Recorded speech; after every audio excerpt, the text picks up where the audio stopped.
What's going on, everyone? Welcome back to another episode of the Run Your Race show with your host, Akeem. And Chanelle. Hope everybody is doing well. You know, the summer is coming to a close and the fall is about to be here. But track and field is still going, at least for a couple more weeks. So, been a while since our last episode. The last episode, we were talking about the Olympics, but that has come and passed, but the season is still not finished yet. So we want to thank everybody that has taken the time to tune in from day one to now. Everybody that's new, we appreciate your ears, your eyes. We do not take it for granted. So let's discuss a little bit of the first meets after the Olympics. Let's go to Lausanne first, because there was some heat going on in Lausanne as well that we definitely have to touch on. Let's start right here in that men's 400 meter. Hudson-Smith comes back after getting second, and he picked kind of up where he left off, dropping another sub 44 performance, one of his fastest performances in his career, and he ran 43.96. Sam Mukanga, who was the bronze medalist, dipped into second place, ran 44.06, and Kip Benishipi ran 44.22 from Botswana. What did you think of this performance right here? Yeah, before I break down this performance, just kudos to all these athletes who are actually showing up after the Olympics, because I know they're drained mentally, physically, emotionally, and just to come out here and to continue their season. We know a lot of athletes who have chosen to shut their seasons down. So kudos to these athletes for showing up. I wasn't sure what type of times we were going to see in these remaining meets, because everyone's goal was to peak at the Olympic Games. And so for Hudson-Smith to come out here and go sub 44, I was really impressed. He looks like he finished right where we saw him at the Olympic Games. So really, really strong runner. And these top three, very, very, very fast times, which to me was a little surprising coming off of the Olympics. Yeah, I'm gonna be on the opposite side of that ballpark. I still expect some fast times because these athletes are coming off the best shape that they're in. So you kind of ride that momentum going into it. And I've read an interesting article about Matthew Hudson-Smith and his team saying, you know what, we know where we went wrong at the Olympics. Okay. So let's use these next couple meets to correct that wrong and get back to and build off of that. So for him coming to run this goes to show, you know, sometimes people run fast and they might say, yo, that's a fluke. You can't do it again. Another sub 44 performance. This is still one of the fastest times ever, you know. So shout out to Matthew Hudson-Smith, Sam Mukanga, and Kip Benishipi. I mean, these are fast times. I believe it was a personal best for Kip Benishipi. With this 44-2, and I think he is under 23 years old. So wow. Botswana's got a very strong team as well. But this was a very, very good race post the emotion of the Olympics. So it was a good performance. But you're absolutely right. You're never sure what the athletes are going to feel like and look like post-Olympics, or even if they'll even compete the rest of the way. But that's for a whole different story. Let's keep things pushing. Let's go to the women's 100-meter hurdles. And as we've talked about before in previous episodes, the women's 100-meter hurdles is one of the deepest disciplines in the sport of track and field. And on any given race day, the top three could switch. And, you know, we kind of saw it here again as well, too. No Masai Russell here, but Jasmine Camacho-Quinn, you know, 12:35. Grace Stark continues her consistent season, 12:38.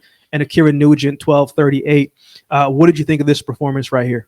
Yeah, I'm not surprised that Camacho-Quinn came off on top. She made it very clear that she was not happy with bronze at the Olympics. And so I think she's kind of on a redemption tour to kind of show like, no, I'm still the best. So not surprised that she came out on top. Stark has had a very long season. Yeah. So surprised to see her still running and running well. Like you said, she's very consistent. And Nugent, happy to see her back after not finishing in that final at the Olympic Games. So like you said, anytime the 100-meter women's hurdles line up, we never know who's going to win the race. Mm-hmm. That's how deep the field is. But I really was not surprised to see Camacho-Quinn come out on top. Yeah, you and me both. I mean, she's very strong in that middle part of the run, comes on strong, and she gets a really good push out of the blocks.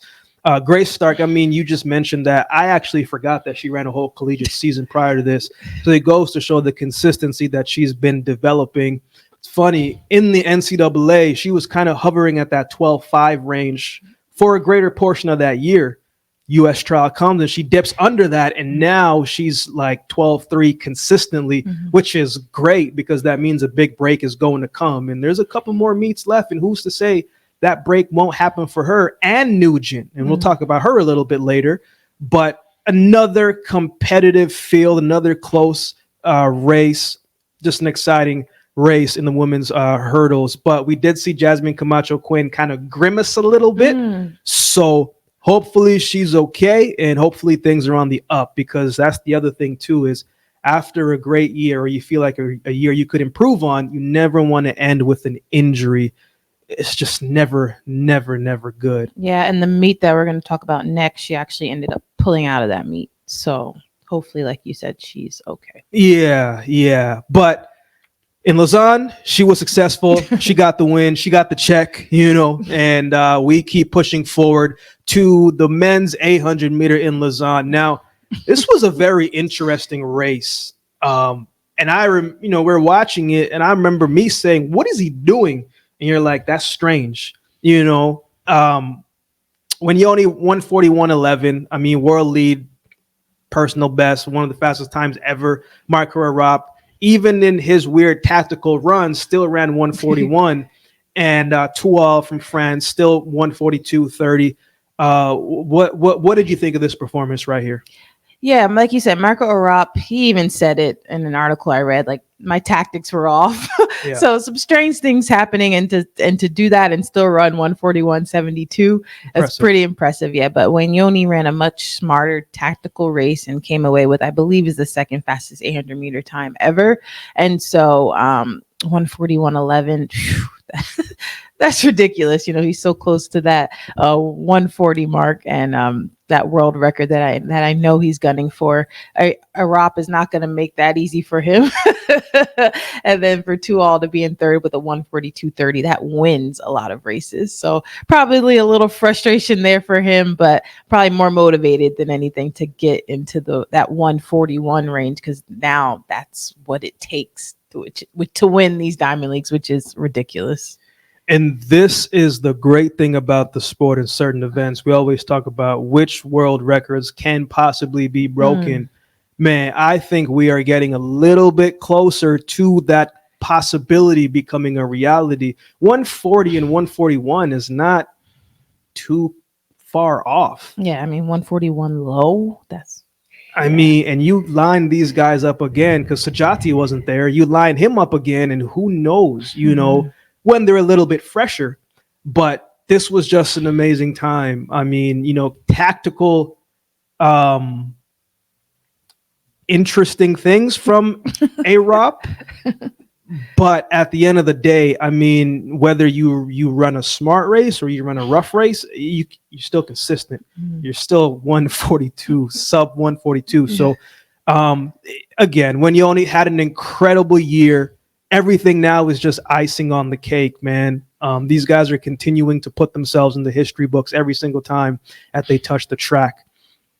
Let's keep things pushing. Let's go over to the men's 1,500 meter. The first race back post-Olympics. Cole Hocker, the Olympic champ with the title in his name, was up against some of the guys that he beat.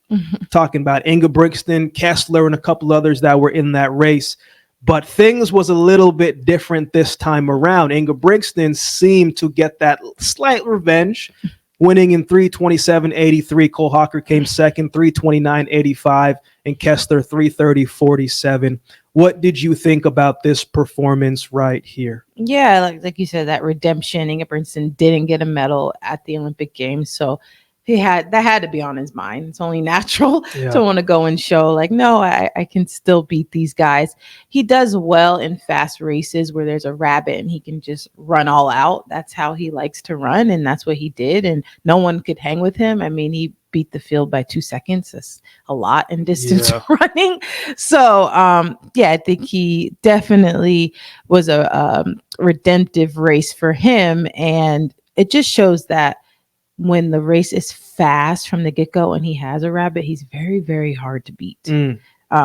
So interesting take in terms of how he can win the 15 when it's more of the championship races. I'm sure he's trying to figure that out because it's hard to lead from wire to wire without a rabbit. So yeah, and you made an interesting comment when we were watching this. You said at the Olympics, like he just ran too fast, like he took it out so hard.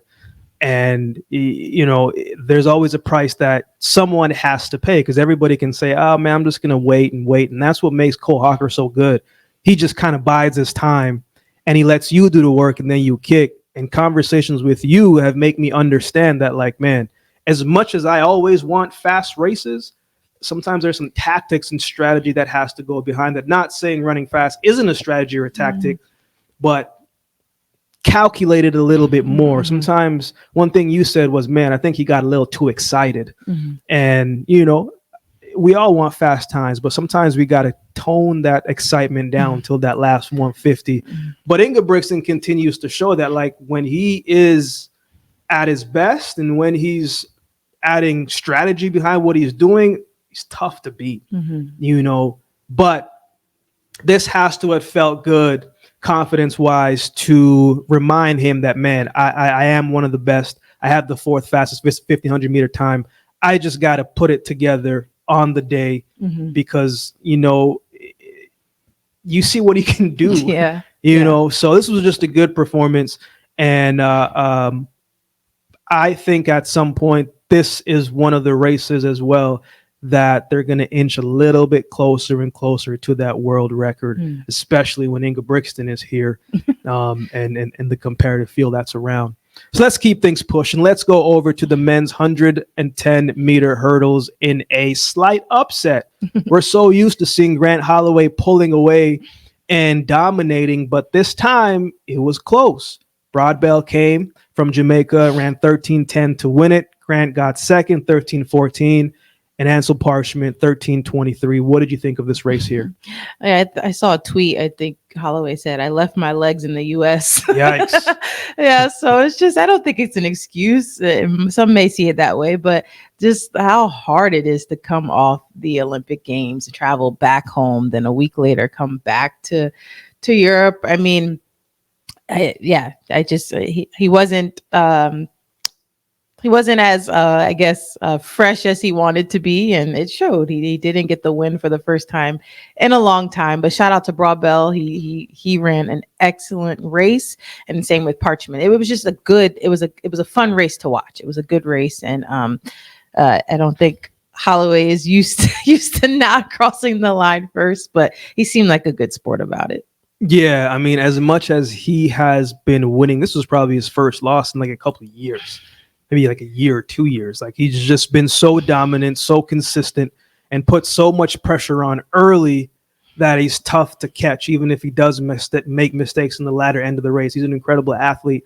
But this has got to give Broadbell that confidence moving forward, right? The fact that I'm this close to this man, second fastest hurdler ever, and I beat him, it's a good confidence boost. Even if the time isn't crazy fast, even around 13:10 is fast. But as an elite hurdle, you're going to have to consistently go sub 13 to be able to get close to consistently winning. And that's what Grant's been able to do. I think this year has been one of the years he's been able to dip under 13 consistently. Not all the time, but 4 to 5, 6 times. That's pretty consistent. Yeah. So for me, I think this was more of a mental win for Broadbell because it goes to show that, like, man, I can beat this guy. I just got to stay consistent, be in my lane, and focus on me. And, maybe Grant did leave his legs over in the U.S. Sometimes you got to joke about the losses, but a good confidence boost for Broad Bell moving forward. And I think, it's always got to feel good when you beat the Olympic champ, so it was just a good performance, man. We're so used to seeing Grant win. I'm sure he got tired of winning all the time, I don't think anybody gets tired of winning. Sometimes you want a challenge. You need that. Yeah, you need that reminder, like anybody's beatable. On any given day. In Broad Bell, you were victorious on the day. So good performance, good race, always competitive. Let's keep things pushing. Last event to Lausanne that we're going to be touching on. We got to talk about the man, Letsile Tebogo, men's 200 meter. Aryan Night, 1978. Fred Curley, first 200-meter race of the year, I believe, and he runs 1986, a season best. Tebogo. Now, for those that didn't see the video, you saw Tebogo's reception when he went back home to Botswana. I think there was like 30,000 people at the stadium that came out to see him, and he was over there for 8 days from what I read. And, they were asking him about meats, and he was like, man, I'm just trying to work on the farm, trying to get the animals right. So there was like an 8-day, 9-day span where you would assume he did not train. Probably didn't even touch a track, didn't even do an A skip, no arm swings, no leg swings, nothing. Flew over there, no training, but the year's competition is still in his legs. What did you think of this performance right here?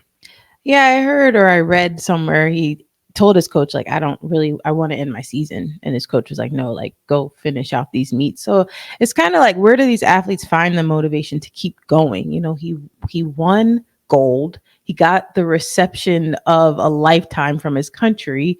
He's on top of the world. It's kind of like, I don't want to keep going. I feel him. I'm like, I just want to be on my farm. I just want to celebrate this amazing achievement. And now he has to go and still compete. And so he shows up and he does what he does. But it just had me thinking, like, well, how do they find the motivation to keep going after like the pinnacle of what you train for, which is the Olympics? So, but yeah, good race. I think Tebogo is just that talented. Like you said, he probably didn't do any training since the Olympics, but he's the best. And he showed it. Knighton and Curley looked great as well, but Tebogo he's going to be very, very hard to beat over the 200 meter, the remainder of the season. Yeah, I mean, 19.6, as we said, probably hasn't done no type of training in the past 8 to 9, 10 days, and then goes over and run this. This goes to show the level of talent that he is. But the speed has still been in him, right? Like, the rest was probably great for him, because when you're having a spectacular year, it doesn't just go away. It goes away when the season ends. So we still got some good runs in him, and I think his coach saying continue to run, I think it's good, because mentally on the days when you don't feel like running and training in base training, this is what you're going to remember. So I think his coach had the right idea and to say, look, man, we committed to finish the whole season, not just to the Olympics. But good performance. I mean, anytime that you see Tebogo race now, he's kind of being that prime time, I got to watch this man, because what is he going to do? This was an incredible performance right here after what he ran at the Olympics in 19.4 to come back with 19.6, and he looked like he just did enough to win. So good performance. Shout out to Fred Curley, man. Sub 20 first run, 200 meter of the year. What can you really, really say apart from he's back in that Nike, So let's keep things pushing to the other Diamond League that just happened in Poland. I want to start right here with the men's pole vault. Duplantis, 6:26 world record, broke his own world record. Sam Kendrick, 6 meters. Carlos, 6 meters. What do you think? I don't know. I think this is like his 10th time breaking the world record. And I said it, I think in our last episode, like with Sydney, we get so used to it that we think it's normal and we don't celebrate it. So I'm glad you started here, because he does need to be celebrated. He does need to be given his flowers, because this is not normal. And we're getting used to it, but we should still acknowledge it, because this is insane. and then the other two to also jump 6 meters. I mean, it was a great day for the men's pole vault. But Duplantis is just taking the status and the expectations of the men's pole vault to a whole nother level, kind of similar to what Sydney's doing in the 400-meter hurdles. I've heard announcers say, they think that Duplantis can go 6:35. Some say 6:40 by the time he actually stops. I don't know what the limit is on him. I don't think we should ever put a cap on it because we just don't know. Everything sounds crazy until an athlete does it. But I remember asking you, and we have the utmost respect for all athletes, especially in the sport. I remember asking you, I was just like, man, I wonder what it feels like to be in the Duplantis era of just not being close. Like Sam Kendrick, 6 meters, I think that's a season best. Carlos, that's a personal best for him. But look at 6 meters to 6:26. Like that's far, and I think sometimes you're jumping far and you're doing all the best that you can, but you're just in the era of someone that's greatest. Yeah, Duplantis, I think, came in at 6 meters for this competition. So it like you said, it's hard because it's like anyone is beatable. Don't get me wrong. Absolutely. But Duplantis, he's on a whole nother level. He's an incredible athlete, man. And, I think he has a personal best in 100 of like 10.5. Like the man can move. Yeah, you're right. That has nothing to do with nothing, but it's something. I think the speed helps a bit. Absolutely. The pole vault. I don't know. I'm not a pole vaulter. You're not a pole vaulter, but we can appreciate greatness and what is happening in front of our eyes every time that he touches. What I really like about Duplantis, man, is he comes to compete. If there's a meet and I'm healthy, I'm going to go to that meet because I might break the world record again. Like he goes to compete for himself, but also keeps the people in mind. You're not going to see him everywhere, but the Diamond League meets that he goes to, he plays to the crowd as well, too. I like the fact that the people that you want to see are at the meets that you're at. And Duplantis has shown, I'm going to be at these meets. And one thing about Duplantis, he's always going to put on a show. So I don't know, man. I think this man's the real deal. He's the truth. He's been the truth. How much further can he go? I don't know, man. Check out Run Your Race season 2, 3, 4, 5, 6, and we'll continue talking about it because he is definitely someone we're going to continue to be talking about. Every record he breaks is his. Everything is a bonus. So let's keep things. I know the Puma House probably hates seeing Duplantis because they got to give him the bonus. Every single time. Yeah. His sponsors, his agents are just like, oh, man. Well, his agents are happy. Yeah, that's true because they get a cut of that. Let's keep things pushing. Let's go to the men's 100. Now, this was not a Diamond League televised event, but it was something that we had to touch on. Fred Curley, 987. Omanyala, 988. Akeem Blake, 989. What do you think about this one here? Good race. Fast times. Curley out on top. He's riding that momentum from the games, it seems like, and is probably going to keep showing up at every Diamond League going forward. Fred likes to race. He doesn't really dodge competition. Doesn't really matter what shape he's in. He doesn't really make excuses. I like Fred. He just likes to run. And so, and he shows up when it matters. And then Omanyala and Blake to also go sub 9.9. Good performance. A very, very competitive race. Yeah. Personal best for Akeem Blake. Excellent run. Omanyala. Yeah, he has that 9.7 personal best. But the thing with him is you got to do it away from Kenya. So when he can put together races like this and be consistent like this anywhere, that 9.78 is going to be apparent anywhere. He just got to get that same consistency. And this was a very, very good addition to that. Fred Curley was not winning this race. Got out well, but somewhere between 30, 40 meters, his transition kind of set him back a little bit, but he's so strong. So much power to the ground that he was able to pull away in that last 10 meters and dip and get the job done. So Fred has shown that he can win races from the front. He can win races from the back. He can win race when he's with the pack. He's a winner, and anytime you can go sub 9.9, as you said, incredible run, incredible performance. It's just so funny that 987, back in the day would get you a nice medal. Nowadays 987 gets you like 6th, 7th place, but it's just the consistency, and the goal has changed when the Olympics is finished. Now we got to finish out the year run and try and be as consistent and as fast as we can. Incredible performance for Fred right here again. Let's keep things pushing to the women's 400-meter hurdles. Fem Cabal, 52.13. Anna Cockrell, 52.88. Rochelle Clayton, 53.11. Cockrell beat Fem Cabal in, she got 2nd place. This time it was different. What do you think about this performance right here?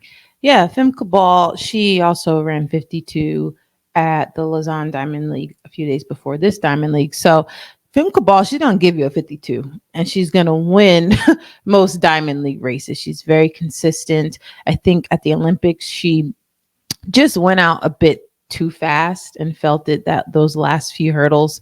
But she looks strong. She's been running since indoor.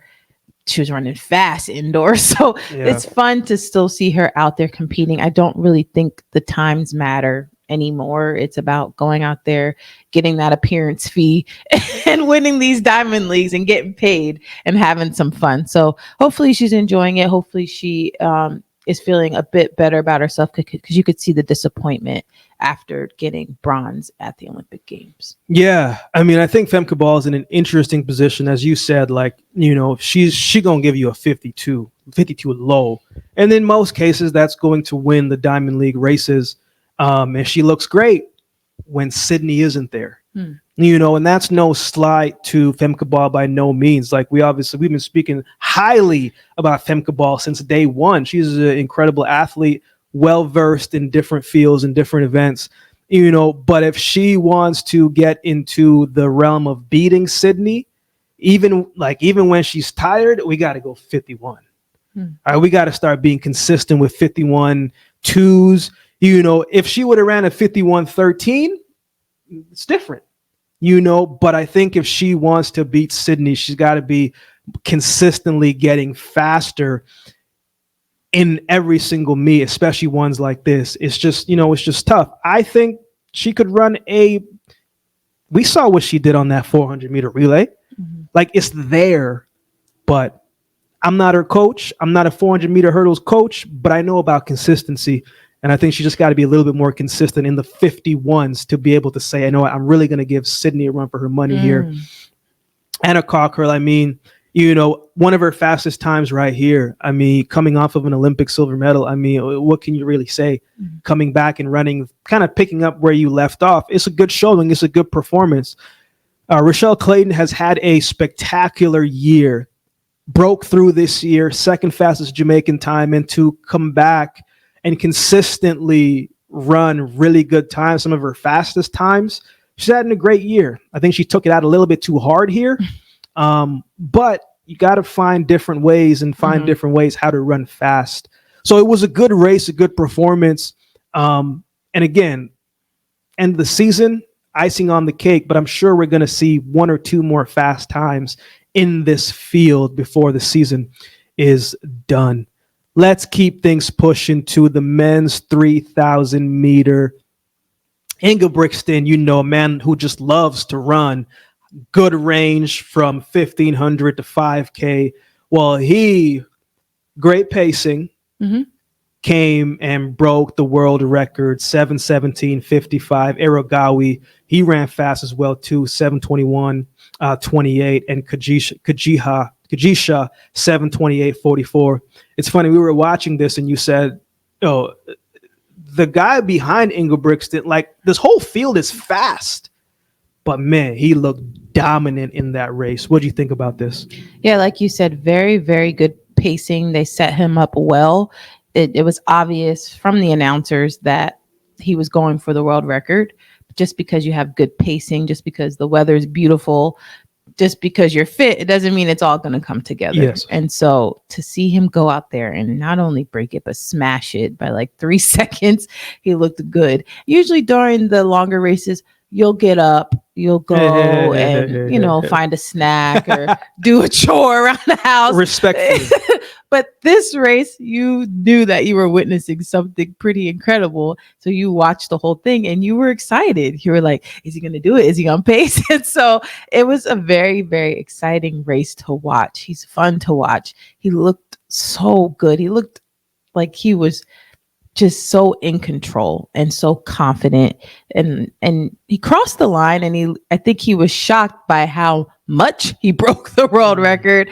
But like I was telling you during the race, these men behind him are phenomenal runners, but Ingebrigtsen he put on a dominating performance. Yeah, I was very, very, very impressed, man. Like, it's interesting to see like the splits that they do every 400 meters. Yeah. And I was just like, wait a minute, is this man really going to do this like consistently every single, like it's crazy when you even think about it. So to me, when I see performance, even he looked a little surprised. Mm-hmm. When I see performance like this, it just goes to show that, man, like the human body has came so far, and the threshold that athletes continue to push it, there's still more. Mm-hmm. I think there's still more for him. I think there's still more for other athletes, so it was just a good, exciting run. And I'm someone and I'm biased as a sprinter. I'm a shorter sprinter type of guy, shorter events type of guy. And so it's just been in the recent years that I've grown to get into the dominance and the excitement of these longer events. Like, to me, this was very exciting because I like fast times. I've been saying this since day one. I don't care about tactics. I want to see fast times. But there was some tactics to it, and we saw fast time. And you always say it's very hard to lead from front to end. Ingebrigtsen is a front runner, and I think that's where he's most confident. So this was just an incredible run, incredible performance. I mean, anytime that you break a world record, your sponsors hate seeing you. That means a bonus. And he definitely got that bonus. Incredible range, really good performance. Let's keep things pushing to the women's 100-meter hurdles. Akira Nugent, who got third in Lausanne, came back and ran 12:29. Grace Stark, 12:38 in Lausanne, comes back as she consistently does again and runs 12:37. Danielle Williams, 12:38 to get the third place spot. What did you think of this performance right here? What did you think of the race? Yeah, Nugent, she dominated. A little worried about her after because she looked like she was limping, but during the race, she was gone and stayed gone, and that's a really, really good time. Seemed like she peaked maybe a little bit too late. Yeah. Or we never know. I think she clipped a hurdle in the Olympics, so that this was in her legs. It's unfortunate that she didn't put this together at the Olympic Games because she very well might have been a medalist. You had picked her to medal, and so but she came out here. She was extremely excited. Danielle Williams was also extremely excited for her. And so when you have an experience like that at the Olympic Games, and then you're able to come back and show that look, I'm fit, I'm ready to go, it feels good. I mean, again, of course she wanted a medal, but this had to feel nice. And then the consistency of Stark, she's just misconsistent. She shows up and she like you said, these 12 threes are becoming her normal, which is fantastic. And then Danielle Williams, again, she didn't have the Olympic Games that she wanted either. So it just has to feel good to come out here and to say, no, I know this is there. It's unfortunate it wasn't there when I wanted it to be, but just, again, one of my favorite races to watch because you never know who's going to come out with the win. This was the type of race that I felt like Akira Nugent was going to have at the Olympics. Yeah. And of course, when you clip a hurdle, it's tough to get back in it because when you're competing against the best, every second counts. And when you hit a hurdle, that's a slight pushback. But this is the race that I felt like she had in her legs. She's already ran 12:2 at Jamaican trials, and she comes back and does it again. Now she's getting consistent with running 12:2. So it's a really good thing, really good sign. And this has got to feel good mentally for her. Grace Stark, as we talked about, as consistently as she's been, I mean, she just sneaks in there. And Danielle Williams, I think she was the world champ last time around, and then she comes back and runs a time that we know that she's capable of doing. Masai Russell, the newly minted Olympic champ, got fourth. So it goes to show, as we've been talking about, like on any given day, this is an event that these three today, next week, it could be completely different. But hopefully Nugent is okay, because it looked like she might have hurt that Achilles a little bit. Putting so much force and power into the ground, can be definitely detrimental, man, especially if you strike it improperly in the wrong way. But 12-2, 12-3, 12-3, another spectacular competitive field. And this is great for Nugent, gives her that confidence and that reminder that I've ran 12-2 now a couple times this year. I can go faster. But hopefully the body is absolutely healthy, because she's got a couple more races left. Hopefully, if she's healthy, and I think she can go a little bit faster. Let's keep things pushing to the women's 400 meter. Marilde Paulino, 48.66, the Olympic champ. Salwaid Nasser, 49.23. Natalia Kazmarek, 49.95, another fast race. What did you think of this performance right here? I love watching Paulino run. Yes. She's so dominant and just so powerful. She's hard to beat. But it was a good race, the fast race, all sub 50. Kazmarek was, in her home country, so the crowd loved her. Nasser is back. Yes. She's 49.23 is not a slow time by any means, but Paulino, she's so dominant. She's so tall. She's so strong. Very pretty runner. I just love to see her run. I'm a fan. So I really, really enjoyed this race. Yeah, you know who took it out hard? Adeleke. I mean, she took it out hard. I remember saying, who is that? Like, she took it out hard. But the last 100, she paid the price for that. And Paulino just went to her arms. We tell athletes all the time when we coach, whatever your arms do, your legs are going to follow. So if you pump those bad boys nice and hard, your legs are going to find that same cadence and same rhythm. And that's exactly what she does. Another sub 49 performance. I mean, we saw what she did at the Olympics, 48.12. And now to come back a couple meets later and ran 48 again. She's in incredible shape. She's having a fantastic, excellent year. Nasser, one of the fastest women in the 400. She is getting her way back into things, and she's finding her groove again. She has excellent form in that last 100-meter stretch, and Kazmarek is just capitalizing off a fantastic year that she has had and been having, very consistent, running sub 50, 49s, and 48. So this was just a very, very good race, and it makes things that much sweeter when we talk about the conversation of possibly having Sydney here coming down to the 4. I'd like to see Femke do it as well too. So as of right now, it's Paulino, right? And she's dominant right now. And I'm sure she's gonna run a couple more races, and we're probably gonna see another couple of 48s. Yeah. So good performance. Looking forward to seeing what is to come more for all of these women in the 400 meters. Let's keep things pushing to our last two events we're going to be talking about in Poland. Tobogo, man, comes back again. Wins in 1983. Alexander Ogando, 1986 personal best for him and national record. Kenny Bednarek, the Olympic silver medalist, finishes third, 20 seconds flat. What do you think of this race right here?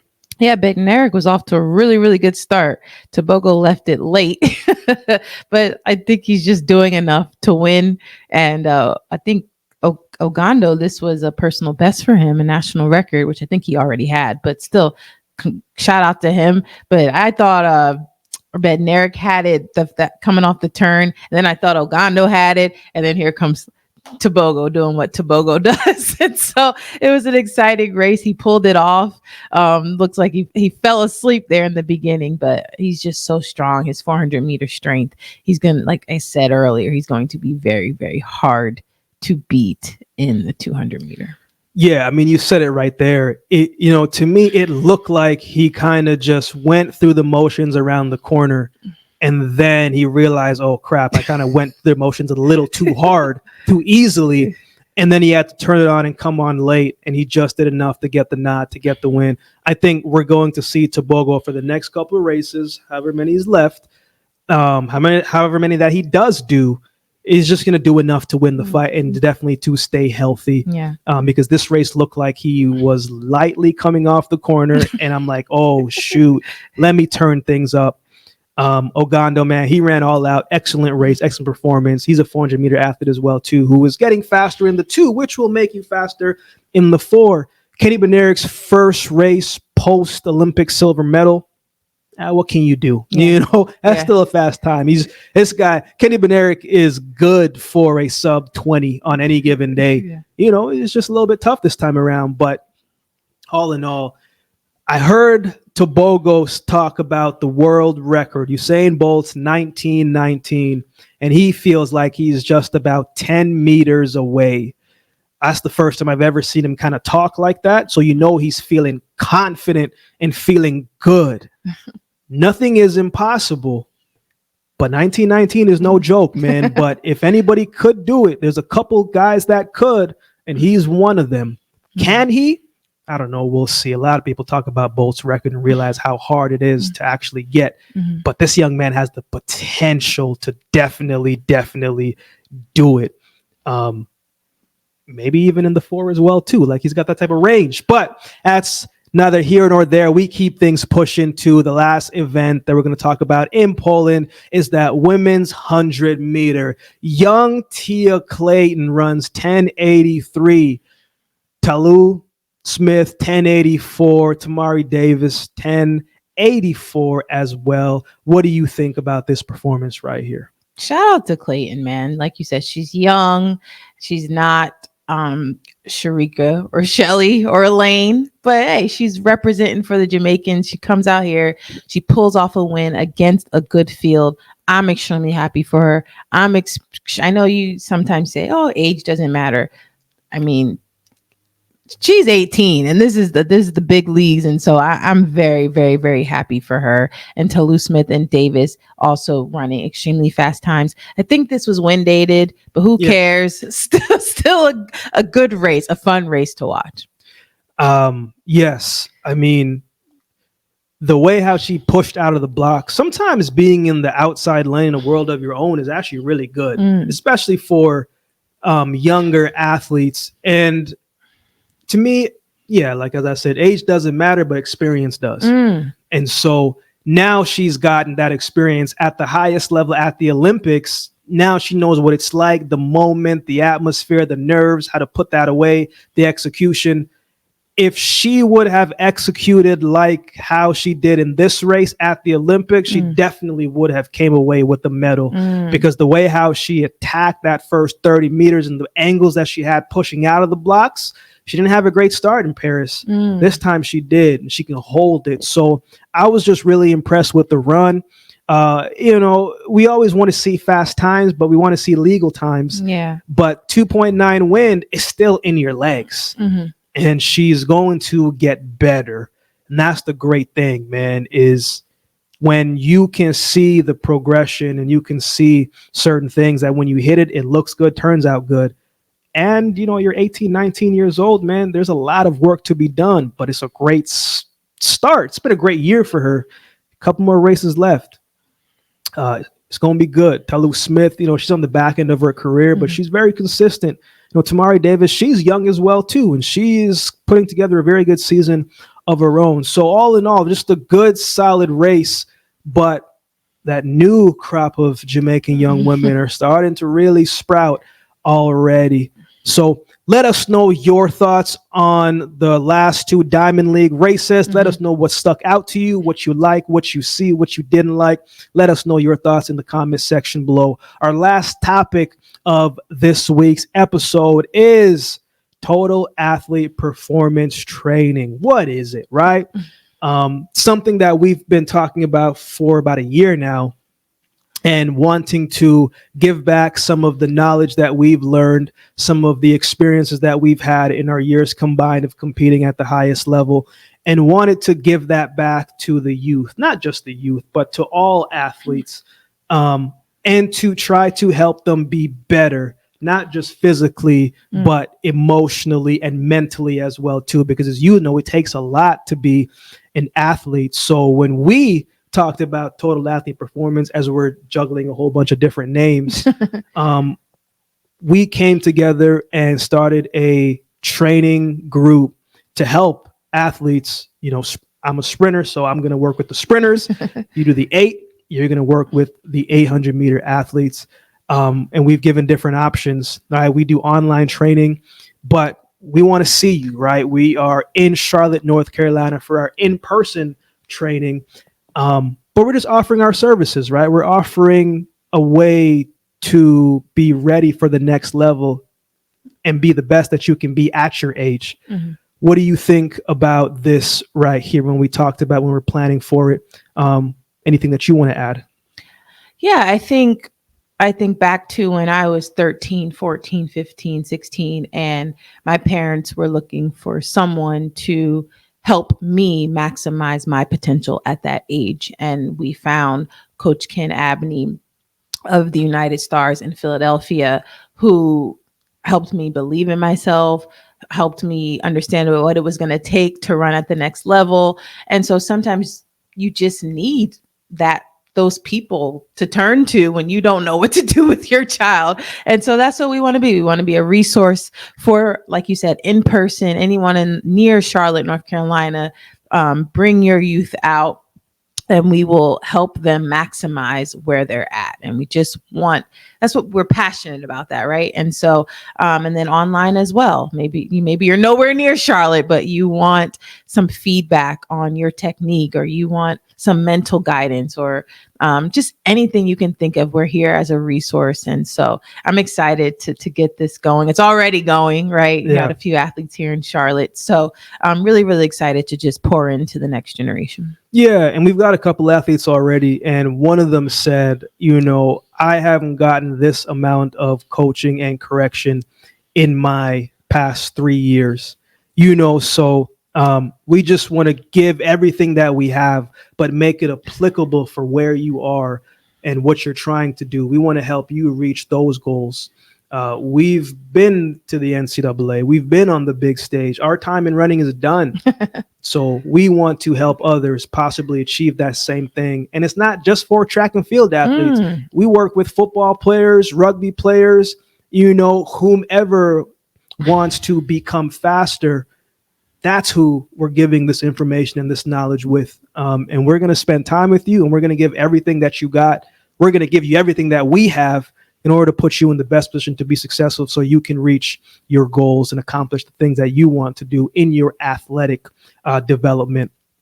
So that's Total Athlete Performance Training. We are going to attach the Google document in the comment section, in the details section. So if you're interested in that and you find value in that and you want to become better, a total athlete, not just a half athlete, but a total athlete, then definitely reach out to us, fill out that form, and we'll definitely get back to you as quick as we can. And we're looking forward to working with you, to meeting you, and seeing how we can help you reach that goal. So yeah, that is episode 26 of the Run Your Race show. And that's it.